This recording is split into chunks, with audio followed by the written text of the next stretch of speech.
హేమంత్ సోరెన్ ప్రభుత్వాన్ని కాపాడుతుందో కాంగ్రెస్ పార్టీ చెడగొడుతుందో తెలియదు. వాస్తవానికి హేమంత్ సోరెన్ ప్రభుత్వాన్ని కాపాడడం కోసం అంటూ అక్కడున్న ఎమ్మెల్యేలందరినీ తెలంగాణకి తీసుకొచ్చి అక్కడ షెల్టర్ ఇచ్చి మళ్ళీ తీసుకెళ్లారు. ఇప్పుడు రాంచీలో ఉన్నారు ఎమ్మెల్యే.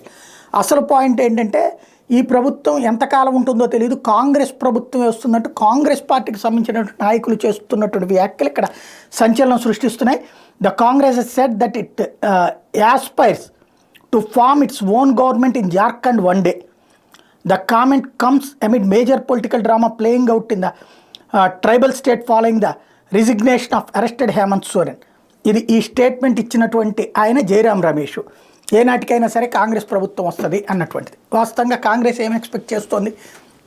హేమంత్ సోరెన్ జైలుకి వెళ్ళడం, చంపా సోరెన్ వచ్చిన తర్వాత నిదానంగా ఇప్పుడు కాంగ్రెస్కి అక్కడ ఉన్నది 19 సీట్లే, 29 సీట్లు జేఎంఎంకి వచ్చినాయి.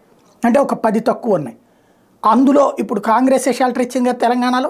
కాబట్టి కాంగ్రెస్ పార్టీదే జాతీయ స్థాయిలో పట్టుకోవాలని కాంగ్రెస్దే అన్నటువంటి నమ్మకాన్ని కల్పించి క్రమంగా 29 మందిలో ఇటు పక్కకి తెచ్చేసుకోవాలన్నటువంటి ప్రయత్నాలు జరుగుతుంది. దాంట్లో భాగంగా అవిశ్వాస తీర్మానం దగ్గర కాంగ్రెస్ గెలిపించాక ఆ తర్వాత దెబ్బతీసి తమ వైపుకి తిప్పుకుంటుందా, లేకపోతే అవిశ్వాస తీర్మానం దగ్గరే దెబ్బ కొట్టేసేసి ఇప్పుడు హేమంత్ సోరెన్కి బదులుగా చంపా సోరెన్ వచ్చినటువంటి సందర్భంలో దించేసేసి ఎన్నికలకు వెళ్ళి తను గెలుద్దాం అనుకుంటుందా అనేది మాత్రం తేలాలి. ఓవరాల్గా మిత్ర ధర్మాన్ని పక్కన పెట్టి మిత్రుని దెబ్బ కొట్టడానికి సిద్ధపడింది అన్నది ఇది జాతీయ నాయకుడైన జయరాం రమేష్ మాట్లాడాడు. కాబట్టి సంథింగ్ ఏదో జరుగుతుంది జార్ఖండ్లో.